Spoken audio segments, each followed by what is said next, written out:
अगर मित्रों आप मेरे चैनल पे नए हैं तो कृपया सब्सक्राइब करें और बेल आइकन को जरूर दबा दें। धन्यवाद।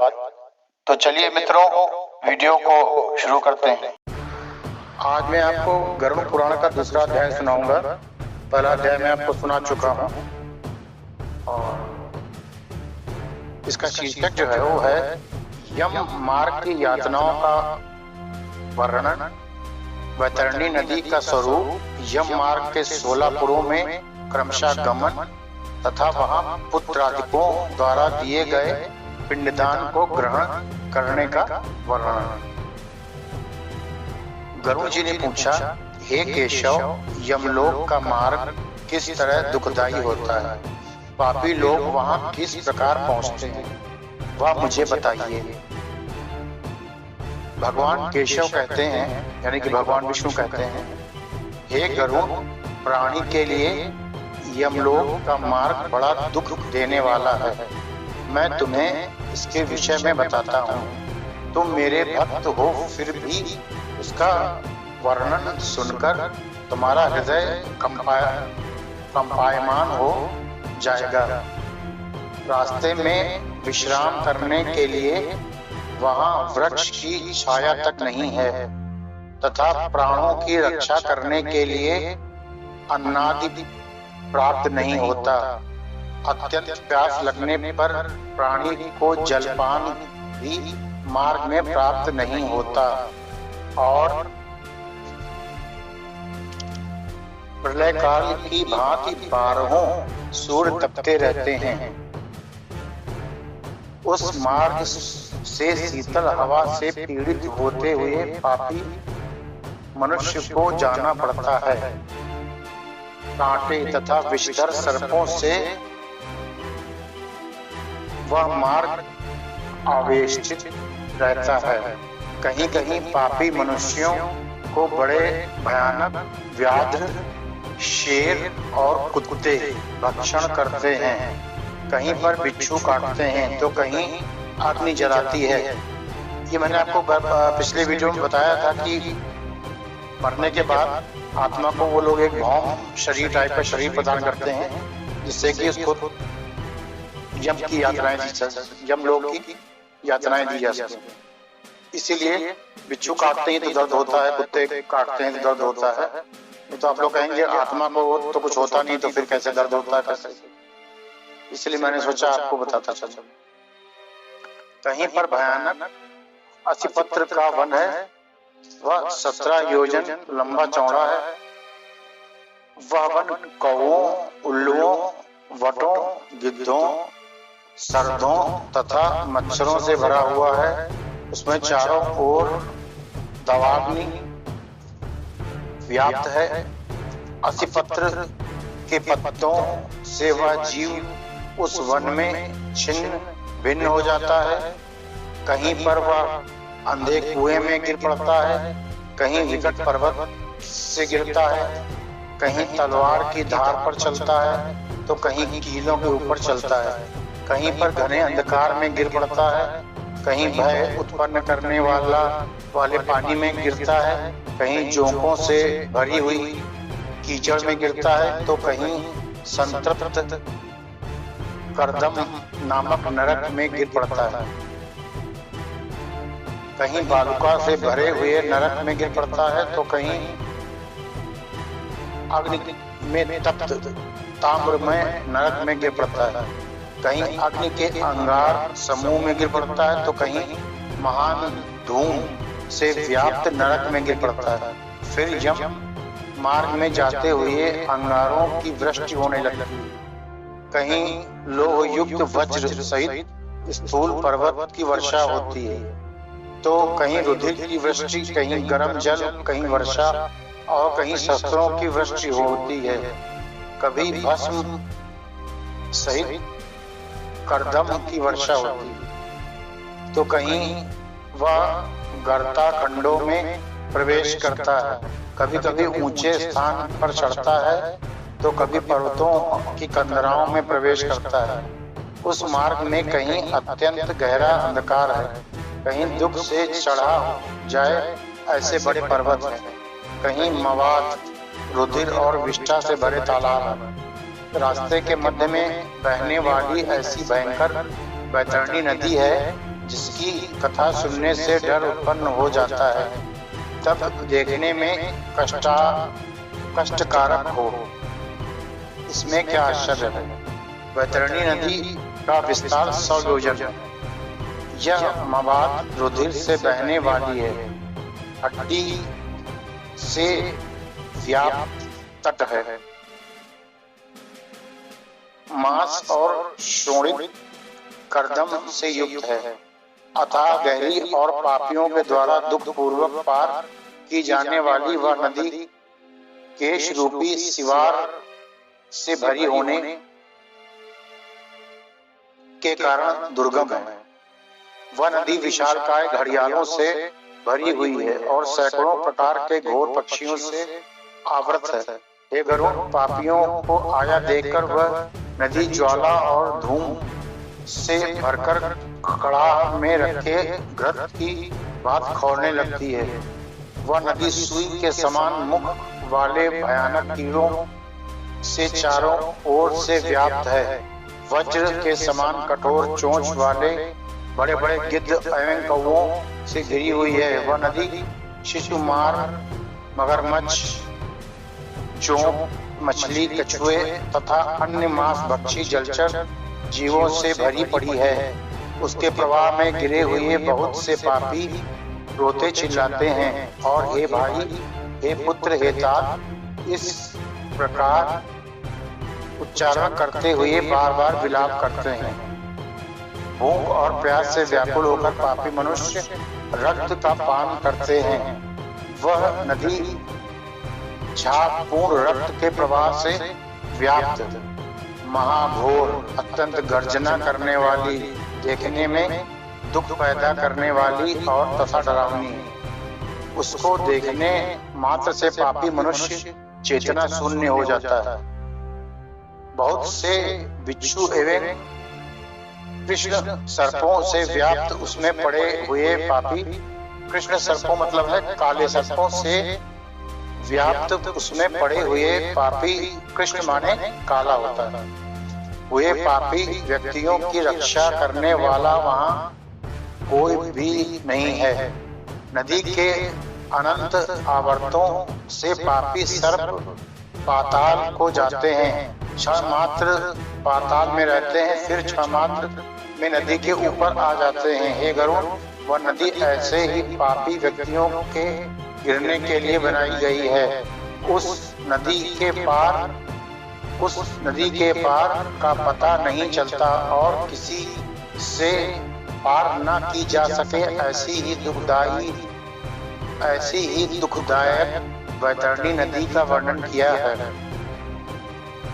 इस प्रकार से अनेक प्रकार के क्लेशों जिसमें है ऐसे, इस प्रकार के अनेक प्रकार के क्लेश जिसमें है ऐसे दुखदायक यम मार्ग में पापी व्यक्ति खूब करते हुए रोते तथा दुखित होकर जाते हैं।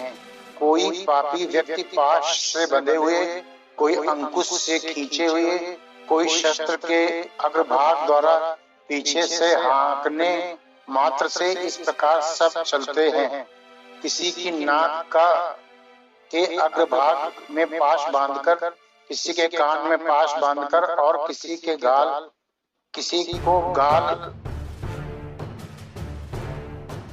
को काल पाश में बांधकर खींचते हैं। ऐसे पापी गर्दन तथा हाथ पैर में जंजीर से बंधे हुए तथा अपनी पीठ पर लोहे के भार को बांधे हुए मार्ग पर चलते हैं। अत्यंत घोर यमदूतों के द्वारा मृदगरों से पीटे जाते हैं। मुदगरों मतलब मूसल टाइप से जो डंडे होते हैं उनसे पीटे जाते हैं और मुख से खून की उल्टी करते हुए तथा वमन किए गए खून को पुनः पीते हुए चलते हैं। उस समय अपने दुष्कर्मों का स्मरण करते हुए व्यक्ति अपने किए हुए दुष्कर्मों का स्मरण करता है और वो व्यक्ति अत्यंत ग्लानि का अनुभव करते हैं और बहुत ही दुखी होकर यमलोक में जाते हैं। फिर भी मंद बुद्धि व्यक्ति पुत्र पौत्रादि का स्मरण करते हुए तथा हाहाकार करते हुए और रोते हुए पश्चाताप करते हैं। बड़े पुण्य से मनुष्य जन्म प्राप्त होता है। उसे प्राप्त कर भगवत कर्म की आराधना मैंने नहीं की, मैंने यह भूल की है। दान, अग्नि में हवन, तप, देवताओं की पूजा, विधि विधान से तीर्थों की सेवा आदि नहीं किया। हे जीव, तुमने निंदनीय कार्य किए हैं, अब तुम अपने किए के दंड मार्ग को भोगो। इस प्रकार आत्मा आत्मा को संबोधन कर उपदेश करती है। ब्राह्मणों की पूजा, गंगा जल का पान, सत्पुरुषों की सेवा, परोपकार आदि भी नहीं किया है। हे जीवात्मा, तुम्हारे द्वारा किए कर्मों के फल तुम ही भोगो। पशु पक्षियों के लिए वन में वापी कूप तड़ागादि नहीं खुदवाए और गौ ब्राह्मण की वृत्ति के लिए कुछ भी धन खर्च नहीं किया। अतः हे जीवात्मन, तुम अपने ये कर्मों को भोगो। तुमने प्रतिदिन दान नहीं किया, गौओं के प्रतिदिन भरण पोषण का प्रबंध नहीं किया, वेदों और शास्त्रों के कथनों को प्रमाण नहीं माना, पुराणों को नहीं सुना। इसलिए हे देही, तुमने जो किया है उन्हीं दुष्कर्मों के परिणामों को आप भोगो। नारी जीव भी पश्चाताप करते हुए कहता है, मैंने पति देव की हितकारी आज्ञाओं का पालन नहीं किया, पतिव्रत धर्म का पालन नहीं किया और कई पुरुषों की झूठी प्रशंसा और झूठी मूठी बुराई की है और गुरुजनों को कभी गौरवोचित सम्मान प्रदान नहीं किया। इसलिए हे देहीन, जो तुमने किया है उसका अब फल भोगो। धर्म की वृद्धि से एकमात्र पति की सेवा नहीं की और पति की मृत्यु हो जाने पर वही प्रवेश करके उनका अनुगमन नहीं किया, वैधव्य प्राप्त करके त्यागमय जीवन व्यतीत नहीं किया। इसलिए है देहीन, जैसा किया है उसी के अनुसार फल भोगो। मास पर्यंत किए जाने वाले उपवासों से तथा चंद्रायण व्रतों आदि सुविस्तीर्ण नियमों के पालन से शरीर को नहीं सुखाया। पूर्व जन्म में किए गए दुष्कर्मों से अनेकों प्रकार के दुखों को प्राप्त करने के लिए नारी का शरीर प्राप्त किया था। मतलब जो औरतें किसी सत्पुरुष, अच्छे पुरुष की झूठी निंदा करती हैं और किसी दुष्ट पुरुष की प्रशंसा करती हैं और अच्छे पुरुष की निंदा करती हैं, उन औरतों के लिए भी लिखा हुआ है, पुरुषों के लिए भी लिखा हुआ है। अब आगे सुनिए। हे गरुड़ व प्रेत अनेक तरह से प्रलाप करके पूर्व जन्म के किए कर्मों का स्मरण करता हुआ सोचता है कि अब मनुष्य देह कैसे प्राप्त होगी। यह विचारता हुआ प्रेत जाता है। 17 दिन तक प्रेत अकेला ही वायु वेग से जाता है। इसके बाद 18वें दिन हे गरुड़ वह प्रेत सौम्यपुर को जाता है। उसमें बहुत से गण रहते हैं। वहाँ पुष्प भद्रा नाम की नदी है और वहाँ न्यग्रोध नाम का एक राजा रहता है। न्यग्रोध नाम का एक राजा रहता है। यम के दूत सौम्यपुर में प्रेत को विश्राम कराते हैं। तब प्रेत दुखित होकर स्त्री पुत्रादि द्वारा किए सुख को याद करता है। जिस समय प्रेत धन, नौकर आदि सब का स्मरण करता है, उस समय वहां के प्रेत और यमदूत सब एकत्र होकर उस प्रेत से इस प्रकार कहते हैं, हे मूर्ख, तू व्यर्थ सोच रहा है। धन, भाई, पुत्र, स्त्री, मित्र, नौकर आज तुम्हारे कोई भी नहीं है। जीव अपने किए हुए कर्मों को स्वयं ही भोगता है, इसलिए यमलोक के मार्ग में चलो। हे परलोक के राही, तू यह जानता है कि यात्रियों की शक्ति और संबल पाथेय ही होता है, जिसके लिए तुमने प्रयास तो किया नहीं। तू यह भी जानता था कि तुम्हें निश्चित रूप से उस मार्ग पर चलना है और उस रास्ते पर कोई भी लेन देन हो नहीं सकता। यह रास्ता तो बालकों को भी स्मरण रहता है। हे मनुष्य, क्या तूने इसे सुना नहीं था? क्या तूने ब्राह्मणों के मुख से पुराणों के वचन नहीं सुने थे? इस प्रकार कहकर मुग्धरों से पीटा जाता हुआ वह जीव गिरते पड़ते दौड़ते हुए बलपूर्वक पाशों से खींचा जाता है। इस पुर में बैठा हुआ प्रेत मरने के बाद पौत्रादिकों ने जो स्नेहवश अथवा कृपा कर मासिक पिंडदान दिया, उस पिंड को भोगता है। तदंतर सौरपुर को जाता है, जिस पुर में काल के रूप को धारण करने वाला जंगम नाम वाला राजा है, जिससे प्रेत भयभीत होकर विश्राम चाहता है। उस पुर में प्रेत के पुत्रादिकों ने जो त्रिपक्षी पिंडदान किया, उस अन्न युक्त उदक को भक्षण करता हुआ आगे जाता है। प्रेत जल्दी से नगेंद्र भवन जाता है, वहाँ भयानक वन है। उन्हें देखकर वह दुख से रोता है। निर्दयी यमदूत के पास से खींचा हुआ प्रेत 2 मास में रोता हुआ जाता है। वहाँ बांधवों के दिए हुए 2 मासिक पिंड और जल को भोगकर यमदूतों के पास द्वारा आगे बढ़ता है। तीसरे महीने में वह गंधर्व नगर को प्राप्त होता है और वहां तीसरे महीने का पिंड खाकर आगे बढ़ता है। चौथे महीने में वह शैलागम नाम नगर में पहुंचता है और वहां उसके ऊपर पत्थरों की वर्षा अधिक मात्रा में होती है।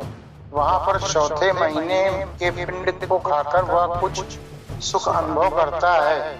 उसके बाद 5वें महीने में वह क्रौंच नगर में रह जाता है। वहां हाथ में दिए हुए 5वें महीने के पिंड को खाकर आगे पुर जाता है। सार्ध पंचम महीने में बांधवों द्वारा प्रदत्त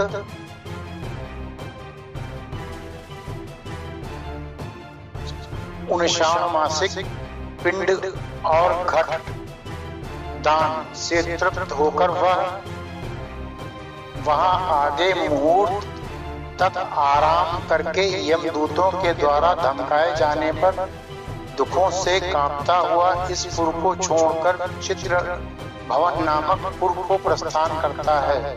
वहां पर यम का छोटा भाई विचित्र नाम वाला राजा शासन करता है। इस पुर में स्थूल शरीर को धारण करने वाले यम के भाई को देखकर प्रेत डर से दौड़ता है। तब नाव चलाने वाले उस प्रेत के सामने आकर कहते हैं, महावैतरणी नदी में चलाने के लिए हम नाव लेकर तुम्हारे पास आए हैं। तुम्हारे पास कोई पुण्य हो तो बताओ। हे प्रेतात्मा, तत्व के वेत्ता मुनियों ने दान को देना कहा है, जिससे यह वैतरणी नदी पार जा सकती है, इसलिए इसका नाम वैतरणी नदी पड़ा है। यदि तुमने वैतरणी गाय का दान किया हो तो नौका तुम्हारे पास आएगी, अन्यथा नहीं। उनके ऐसे वचन सुनकर प्रेतात्मा कहती है, हे देव। उस प्रेतात्मा को देखकर वह नदी खोलने लगती है। नदी को खोलते देखकर वह प्रेतात्मा अत्यंत विलाप करने लगती है, जिसने जीवन भर कभी दान किया ही नहीं है। ऐसा पापात्मा उसी बैतरणी में डूबने लगता है। तब आकाश मार्ग से चलने वाले दूत उसके मुंह में कांटा डालकर मछली की तरह उसे खींचते हुए नदी के पार ले जाते हैं। तदंतर छठे माह के पिंड को भोगकर वह आगे बढ़ता है, फिर भी रास्ते में बहुत अधिक क्षुधामय होकर विलाप करता हुआ आगे बढ़ता है। 7वें महीने में वह ब्रह्मपद पुर को जाता है।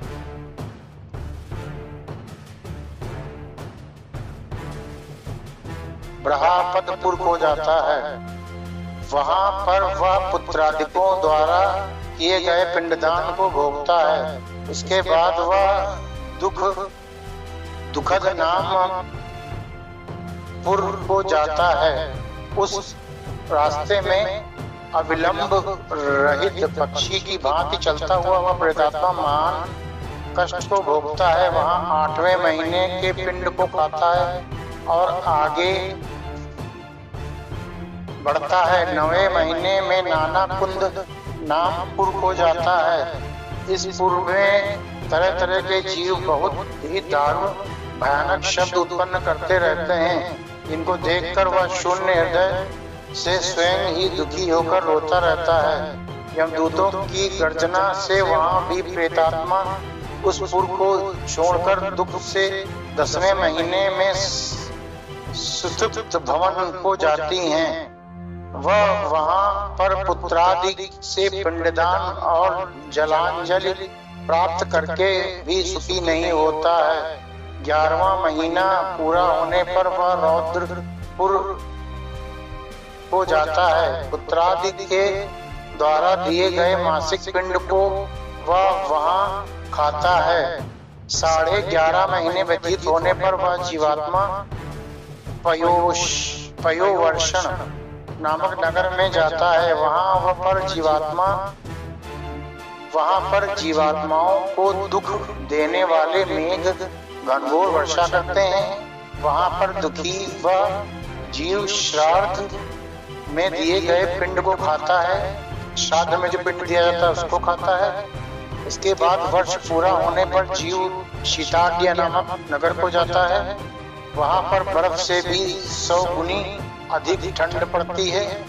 वहां पर जीव शीत से दुखी होकर और भूख से व्याकुल होकर चारों दिशाओं की तरफ देखता और सोचता जाता है कि मेरे बंधु बांधव दुख से निवृत्ति करें। तब यमदूत कहते हैं कि तुम्हारे ऐसे पुण्य कहाँ जो तुम्हारे दुखों को मिटाएं।